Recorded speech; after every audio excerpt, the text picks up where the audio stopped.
The conservative crusade against wokeism looks like it's working.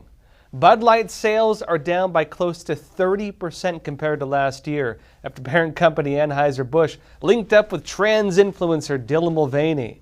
Target now, the next big one, has lost an estimated $12.7 billion in market share amid the boycotts of its trans clothing line and, controversy of partnering with an openly satanic designer, not even joking.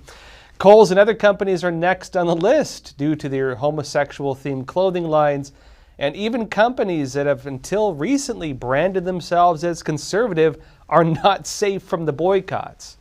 The establishment media outlets are criticizing the companies for folding to the anti-woke movement, and they've criticized Republicans as well for making employees in these companies feel unsafe.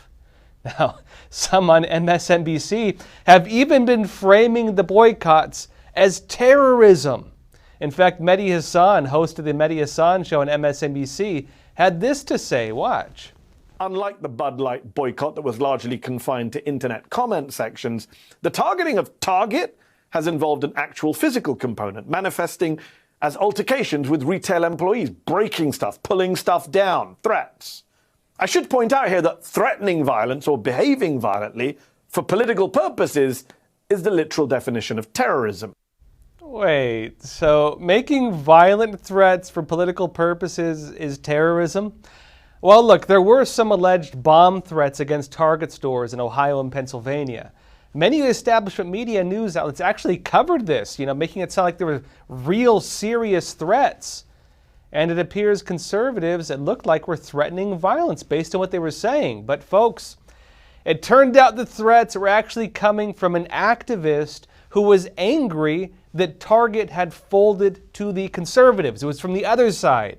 The bomb threat letter said the individual was angry that Target, quote, turned their back on the LGBT community and decided to cater to the homophobic right-wing redneck bigots. Doesn't sound like a conservative to me.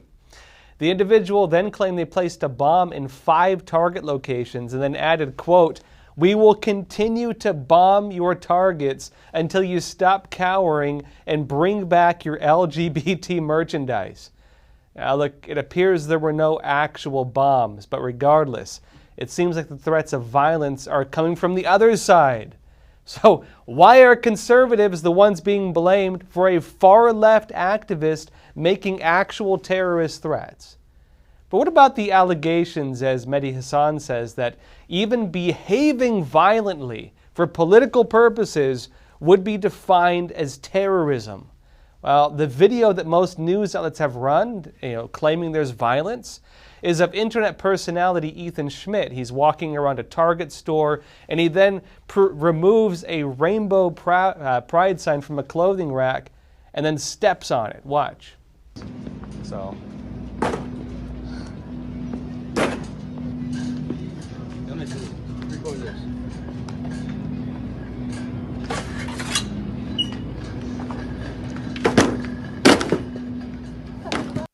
Now, you tell me, does that look like terrorism?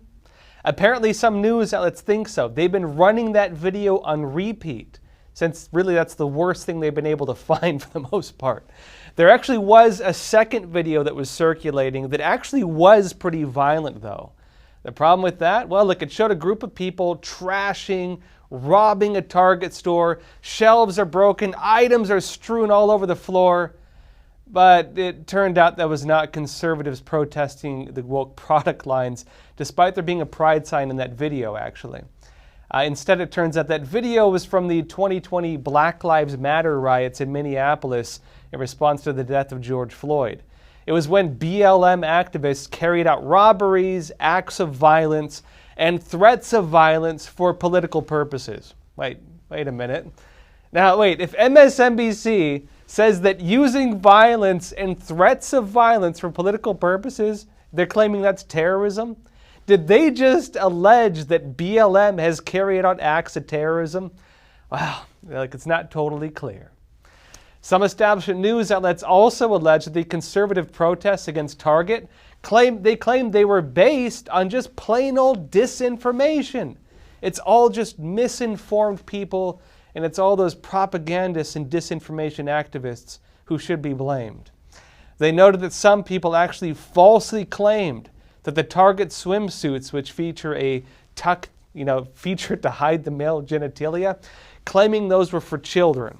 But the tuck-friendly bathing suits were actually for adults. Now, it does appear that some conservatives were actually misinformed on that one, but the matter had been clarified, notably by conservative comedian Alex Stein. He actually went to one of the Target stores to model this tuck-friendly bathing suit himself. Watch. This is the tucking one. Yeah, it is. Look.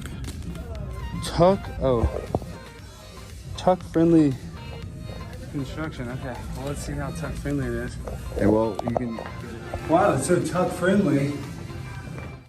Now, of course, conservatives were not just unhappy about the tuck-friendly bathing suits. Most of the controversy, actually, was on Target partnering with a pro-Satanist clothing designer.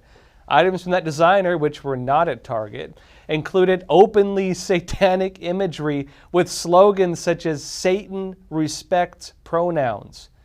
And in reality, this isn't just about Target.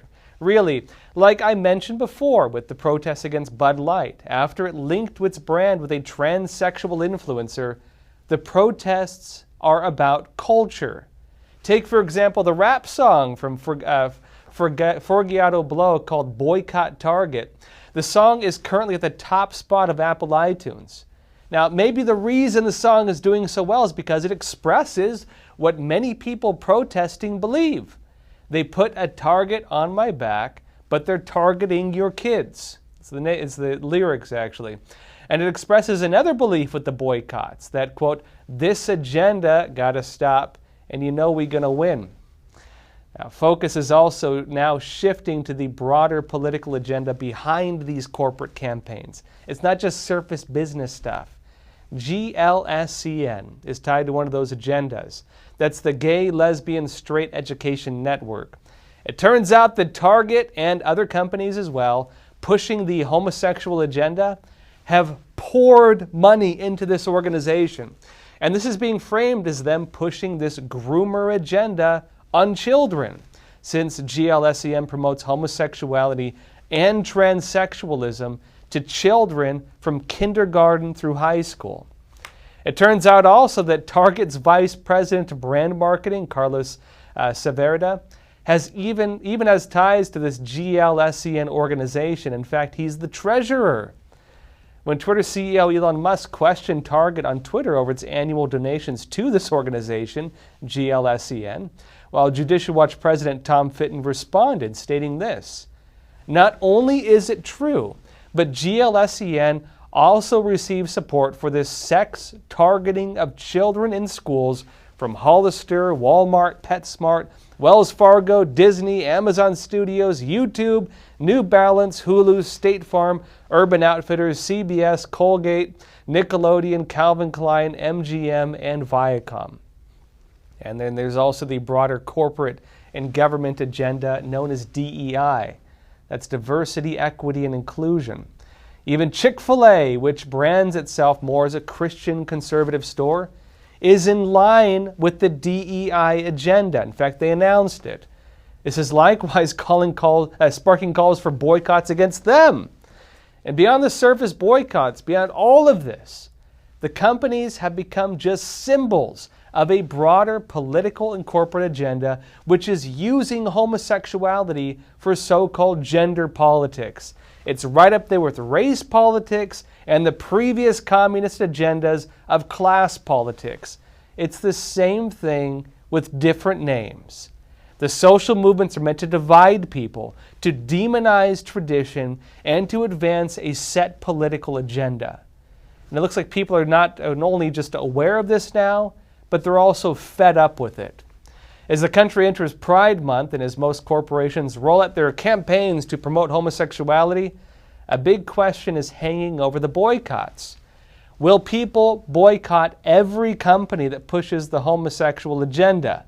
Well, look, that could impact most of corporate America. But the reality is they don't need to. People don't need to boycott every single company. And really, they seem like they're understanding this.